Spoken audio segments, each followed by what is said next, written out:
If you would like to hear all about our food adventures, all the gastronomical journeys, and all the souvenirs we picked up from Nepal, check this out.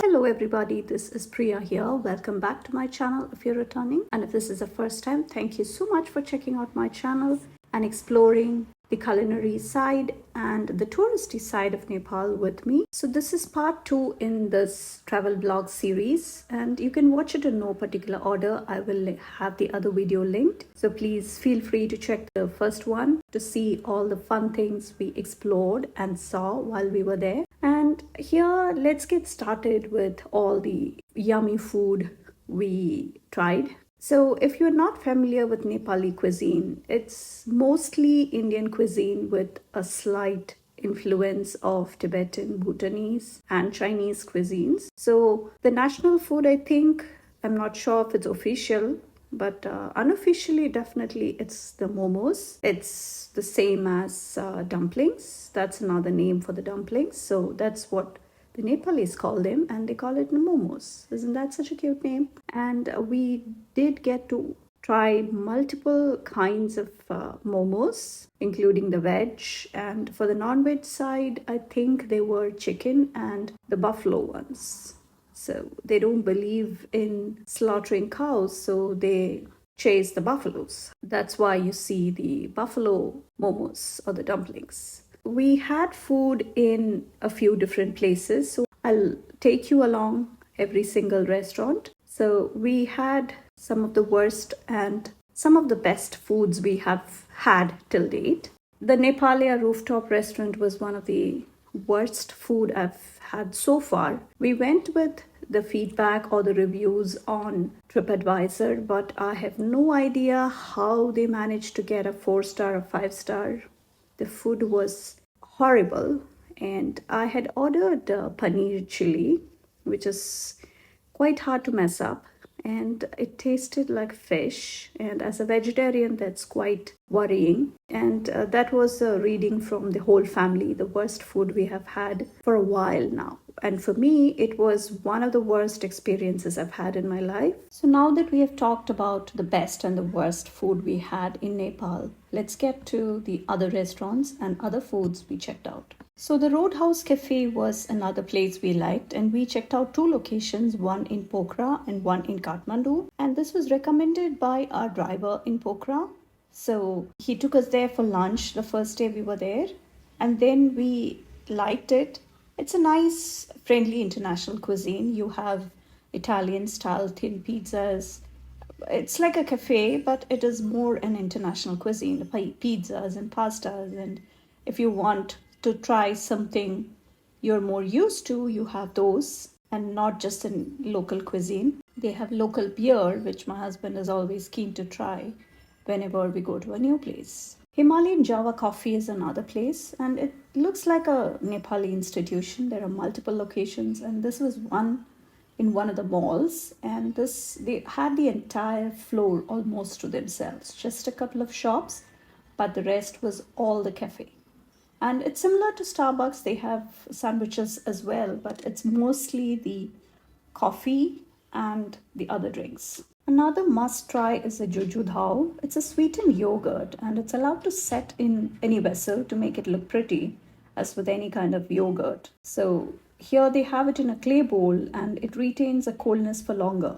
And it's available only in Bhaktapur, so make sure you grab it while you're there. We did have a few meals at Fairfield Inn, where we stayed in Kathmandu, and we did try a few local food there. We even checked out the room service, and that was also good on one of the days where we were really exhausted to step out for dinner.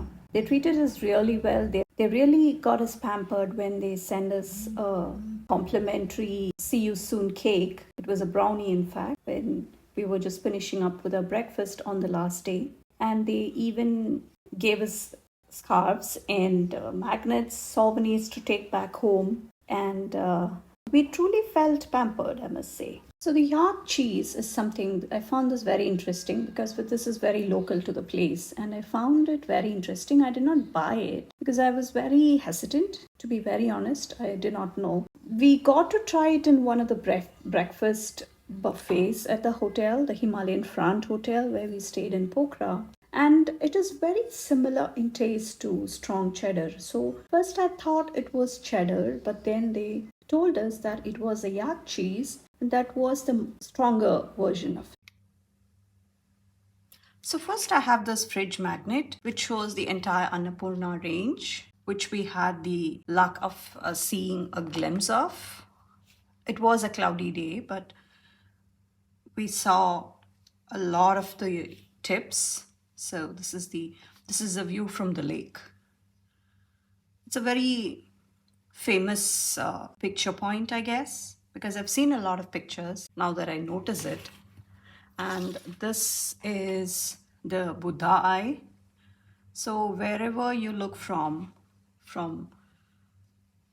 wherever you look from, sorry about that glare of the ring light, but wherever you look from, these are the eyes, and this nose is depicted by the number 1 in the Devanagari script. It's an older script similar to Sanskrit. So that's the number 1 of the script. This is the nose, and it's just written Nepal with those flags I'm about to show you at the bottom. So those are the 2 fridge magnets I picked up. I did send postcards to a few of my friends from there with the seal of the Kathmandu post office in there.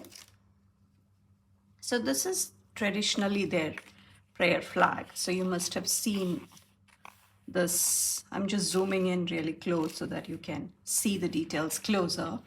So this says, this is the same prayer the Buddhists saying. So Om Ma Ni Padme Hum, Om Ma Ni Padme Hum. So this is the prayer that the Buddhists sing, Buddhists chant. And this is the 6-syllable Sanskrit mantra, and it means praise to the jewel in the lotus. Padma means lotus.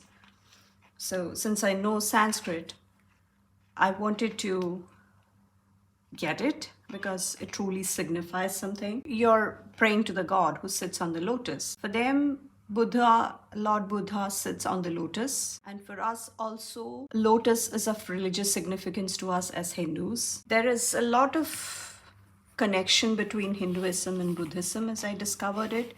I thought the paths were not so much in common, but looks like it is now that I've been there.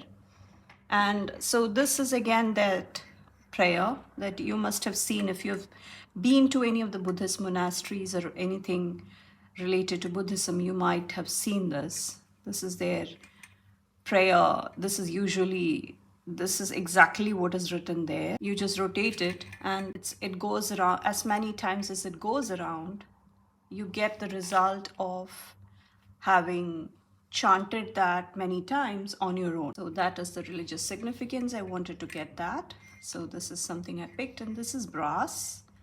This was, I think, one of the priciest things we picked up. Usually I try to get things related to the culture and their lifestyle. So this is actually the Nepali rupee. A few currencies I picked just so that I will have it in my collection. Yeah, so this is again 50. So this is a 50, a 10, and a 5. So these are the currencies. And I think I've kept aside a 1,000 rupees as well. So that is the currency. This shawl, the scarf, I must say, it's a local print. It's a local woven thing. Scarf that the Fairfield Inn gifted us. So this is the scarf. All 4 of us got a gift pouch like this. So I'm just opening everything. So these were the 4 keychains we got. And these are 2 keychains I picked up. Again, this has those prayers written on it, one in gold and one in silver. I picked up one for myself and one for my brother as a souvenir. I usually do. And this is a yak bell.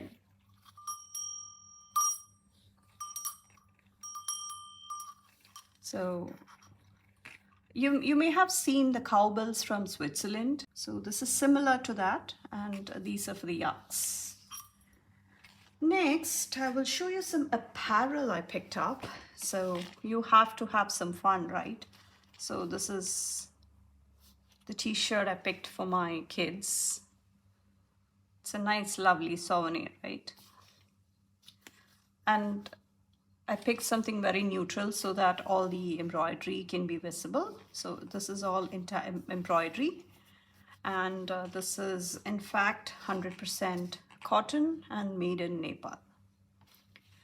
And I also picked up a shirt for myself, and it was a yellow shirt, and it was in fact very, very soft, very comfy.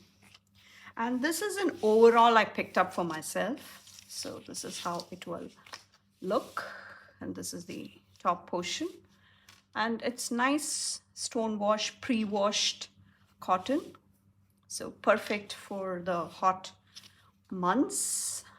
Nothing too fancy really with the local designs.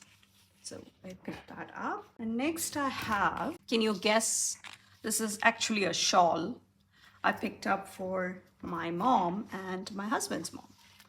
So usually when we go, we buy something for them as well, wherever we go.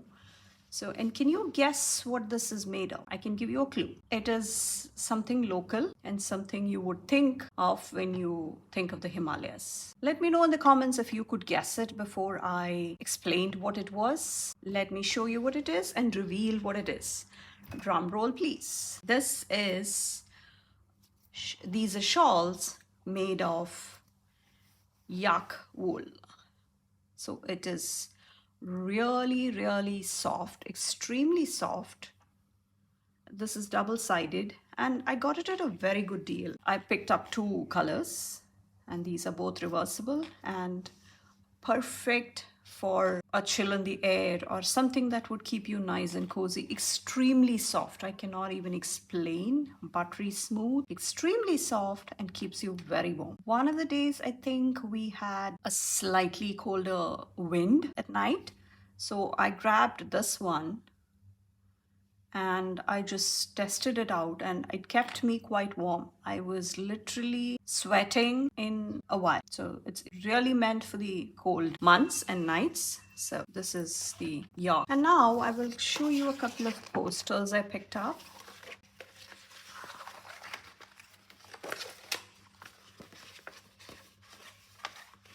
So I'm going to, we will have to get a nice big frame for this, and we will sunset view from the Pewa Lake, Pokhara.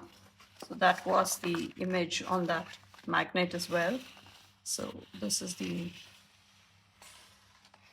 one of the posters we picked up, including all the altitude. And next we have a couple of artwork that we picked up. So these are the next 3 ones I picked up are traditional Thanga art. It's an art form native to the region, and this is the original mandala. They have patterns and they have these prayers written on there. So this is the traditional mandala. We bought it from the local artisans. We usually do that, and we have a pretty good collection by now of all the gorgeous forms of art from various places. When we went to Indonesia, we picked up something. So we have that on our bedroom wall. This is again entirely the mandala, again entirely in with those prayers. It's the same Om Mani Padme Hum. It is the same prayer, and it's been written over and over again. These colors, I don't know, it really spoke to us, so that's why we picked up this shade. And this is called Samsara, means the world. Yeah, this constitutes all the aspects of the ancient world, and this is meant to represent everything. Even they claim that it can connect to the current world around us, the modern world. So this is the Thanga art. It's meant to bring you a lot of good luck if you have it in your house. according to their belief. I do believe some parts of it because it's intertwined with Hinduism. It basically revolves around the five elements: earth, wind, fire, water, and air. Have you seen any traditional art forms which look similar? Let me know in the comments. I'm sure some of the ancient cultures and art forms have a lot in common because most of them used to worship the elements, the nature around them. It is bound to have a lot in common. That is my collection of all the items I picked up from my trip. I hope all of you liked today's video and how I showed and shared all the food and all the souvenirs I picked up from Nepal. Please take a moment to check out the part 1 if you have not already. And if you would like to see more from me and my travels, please let me know in the comments below. Please take a moment to subscribe to my channel. I have mostly planner related content, but once in a while I thought it would be a fun thing to take me along as I explore new countries and culture. That's why I decided to do such a thing. And please check out my Instagram. I will have all the details below. I do have spreads even if they don't get videos, so please come hang out with me there. I will have all the details regarding all of that down in the description. Thank you so much for watching. I hope to see you in my next one. Bye.